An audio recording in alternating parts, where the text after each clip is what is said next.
Assalamualaikum warahmatullahi wabarakatuh. Kami dari kelompok 11. Sini kami akan mempresentasikan atau memaparkan hasil pembelajaran yang sudah dilakukan dari mata kuliah manajemen layanan pelanggan dalam satu semester ini. Sebelumnya, izin dengan pengenalan diri. Pertama, perkenalkan nama saya Haranta Erlangga Simatupang dengan NIM 670420101. Saya Kayla Tania Ayu Chandra dengan NIM 4710124. Saya Krisna Aji Sesa dengan NIM 67042101444. Oke, pertama, materi pertama akan dijelaskan oleh dari Kayla. Kayla, dipersilakan. Baik, materi pertama ada customer service. Customer service adalah kemampuan yang dimiliki oleh seorang karyawan untuk dapat memberikan pengetahuan akan produk dan jasa kepada pelanggan internal maupun eksternal dengan cara mengetahui dan memahami apa yang diinginkan oleh pelanggan sehingga mendapatkan nilai kepuasan dari pelanggan.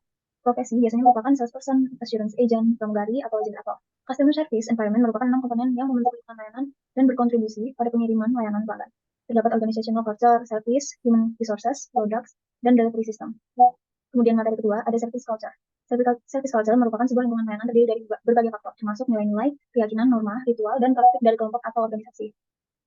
Hal penting lain yang perlu dipahami adalah berkaitan dengan standar atau level of service. Organisasi harus mengelola sumber dayanya untuk bergerak menuju layanan yang berstandar lebih tinggi dari sekarang. Tingkat layanan dari rendah ke tinggi dapat dikelompokkan menjadi 6, yaitu yang pertama criminal, yang kedua basic, expected, desire, surprising, dan yang terakhir unbelievable. Materi selanjutnya komunikasi verbal. Komunikasi verbal yaitu suatu proses aktif yang melibatkan dua individu atau lebih yang bertindak sebagai pengirim dan penerima pesan yang menerapkan semua unsur-unsur komunikasi interpersonal.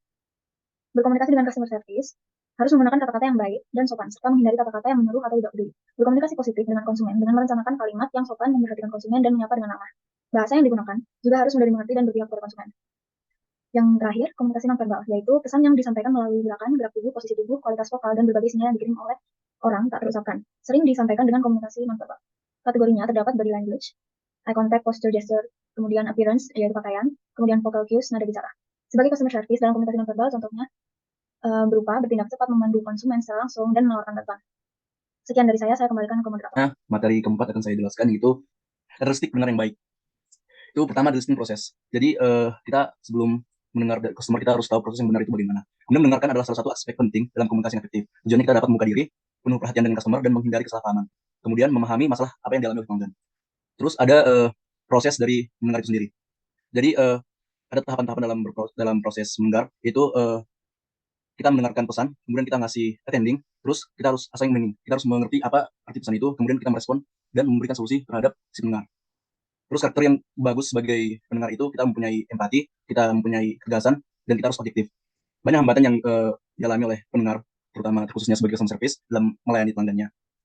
Tapi strategi yang benar-benar bisa mengimprove dari sebuah customer service sendiri, kita harus mempersiapkan diri. Kita tidak perlu banyak bicara yang banyak, tapi kita harus mendengar yang baik dan memberi solusi yang tepat terhadap customer. Kemudian first interaction yang benar-benar bagus, yaitu dengan mengamati, terus kita menanyakan, terus kita mengulas dari permasalahan yang ada, dan kita rangkai. Interaksi layanan, selama berinteraksi kita harus mendengarkan keluhan dari customer. Kemudian ada materi dari yang kelima, yaitu mengidentifikasi perilaku pelanggan. Nah, jadi definisinya yang pertama, pengamatan mengenai kecenderungan, tindakan, atau perilaku yang ditujukan ketika berhadapan dengan orang lain maupun saat mengerjakan tugas. Nah, fungsinya apa? Fungsinya itu sebagai tahapan awal untuk mengidentifikasi perilaku dari individu. Ada empat ada empat definisi atau perilaku yang sering terjadi atau ada dalam sebuah customer. Yang pertama itu customer yang rasional. Nah, customer yang rasional ini jenisnya perilakunya ditandai dengan tenang, relatif, fokus pada tugas dan sistematis. Kemudian ada customer yang jenisnya rasa ingin tahunya itu besar. Ini cenderung terhadap tindakan atau menjadi introvert terhadap informasi pribadi, fokus terhadap tugas dan detail yang orientasinya besar. Kemudian ada yang jenis customer yang tegas, yaitu perilakunya ditandai dengan pendekatan langsung tanpa basa-basi kepada orang-orangnya. Kemudian ada yang ekspresif. Perilaku ini ditandai sebagai yang dia tidak perlu pendekatan sosial, tapi kita hanya perlu menjelaskan tujuan atau solusi yang benar-benar diinginkan. Nah, cara mengenal atau menghadapi keempat jenis kepribadian customer tadi, kita benar-benar membuat building a strong relationship. Jadi kita benar-benar kayak membangun suasana yang baik terhadap customer. Kita harus temukan kebutuhan pelanggan dan mencari peluang untuk pelayanan yang baik, fokus terhadap berbagai proses dan membuat pelanggan merasa istimewa. Mengerti, yang paling penting itu mengerti kepada produk manisnya kita sendiri. Kemudian ada materi selanjutnya, yaitu mengidentifikasi service breakdown.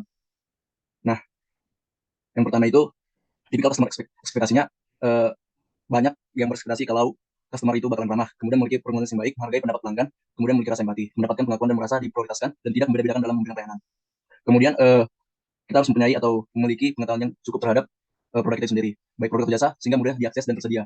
Kemudian kita harus menyiapkan produk yang harganya kompetitif dan terjangkau.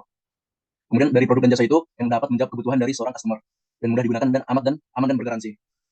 Kemudian role of behavior style-nya, yang pertama preferensi gaya perilaku memainkan dan bagian penting dalam cara orang berinteraksi. Style juga mempengaruhi jenis hal yang orang diinginkan dan nilai. Atau misalnya mereka yang tinggi cenderung berlaku ekspresif, mungkin akan membeli barang-barang yang cenderung lebih berwarna. Kemudian kesulitan yang sering dialami customer yaitu mereka menentang kemampuan penyedia layanan. Jadi customer service merasa tertantang dan memberikan layanan dan harus memberikan layanan yang memerlukan keterampilan khusus dan kesabaran. Kemudian yang terakhir, working with internal customer relationship. Jadi lebih kayak pendekatan interpersonal terhadap customernya. Yaitu salah satu caranya itu menjaga hubungan dengan baik sesama rekan kerja, memenuhi semua komitmen dan emosi dalam melakukan kerjaan. Kemudian membantu sama, hindari politik kantor, hindari membuka masalah pribadi dengan rekan kerja. Dan yang paling penting itu adalah jujur. Sekian dari materi saya, mohon jika ada kesalahan bisa dilanjut oleh Krisna. Baik, izinkan saya untuk menjelaskan tentang yang pertama, mengidentifikasi service recovery, yaitu service recovery merupakan sebuah proses yang akan perusahaan atau bisnis ketika sedang menangani keluhan pelanggan atau masalah yang terjadi pada saat pelayanan. Tujuan dari service recovery sendiri ialah memperbaiki kepuasan pelanggan dan mengembalikan kepercayaan pelanggan terhadap perusahaan atau organisasi tersebut. Kemudian ada 5 tahapan service recovery. Yang pertama, minta maaf kepada customers, kemudian segera mengambil tindakan atau memberikan alternatif yang baik kepada customers, kemudian memberikan kompensasi dan menunjukkan empati kasih sayang atau belas kasih yang baik kepada customers, kemudian melanjutkan tindakan lanjutan. Kemudian materi selanjutnya saya akan menjelaskan tentang customer service in a diverse world. Yang pertama ada nilai budaya, yaitu terdapat kesopanan. Kesopanan merujuk pada budaya berpakaian dan berperilaku. Kemudian ada harapan privasi, yaitu informasi pribadi yang diberikan terjamin keamanannya. Kemudian bentuk alamat, gelar, dan nama yang digunakan untuk berhubungan dengan orang lain. Kemudian hormati yang lebih tua, karena penghormatan harus dituju untuk memiliki pengetahuan, pengalaman, dan status. Kemudian pentingnya hubungan pembangunan interpersonal yang kuat sangat penting sebelum bisnis dilakukan. Kemudian yang terakhir ada positive global service, yaitu ada language difference, perbedaan bahasa, terus disabilitas pelanggan dengan keterbatasan, elderly customers, dan younger customers. Kemudian ada penggunaan teknologi informasi dan komunikasi dalam customer service, yaitu perkembangan teknologi, ada peningkatan peranan teknologi pelanggan, kemudian informasi dan komunikasi dalam pelayan, dan jenis teknologi yang digunakan dalam customer service, kemudian keuntungan menggunakan teknologi, kerugian menggunakan teknologi, etika pemanfaatan teknologi informasi dan komunikasi. Kemudian materi yang terakhir ada meningkatnya loyalitas pelanggan, yaitu ada peranan kepercayaan, pentingnya manajemen hubungan pelanggan, karakteristik penyedia yang mempengaruhi loyalitas pelanggan, kemudian bertanggung jawab terhadap hubungan dengan pelanggan, kemudian mengutamakan pelanggan, meningkatkan kepuasan pelanggan, dan meningkatkan kualitas pada customer. Sekian, terima kasih. Oke, sekian dari kelompok 11. Mohon maaf jika ada kesalahan kata karena sejatinya yang seperti itu hanya Tuhan semata. Baik, terima kasih banyak. Wassalamualaikum warahmatullahi wabarakatuh.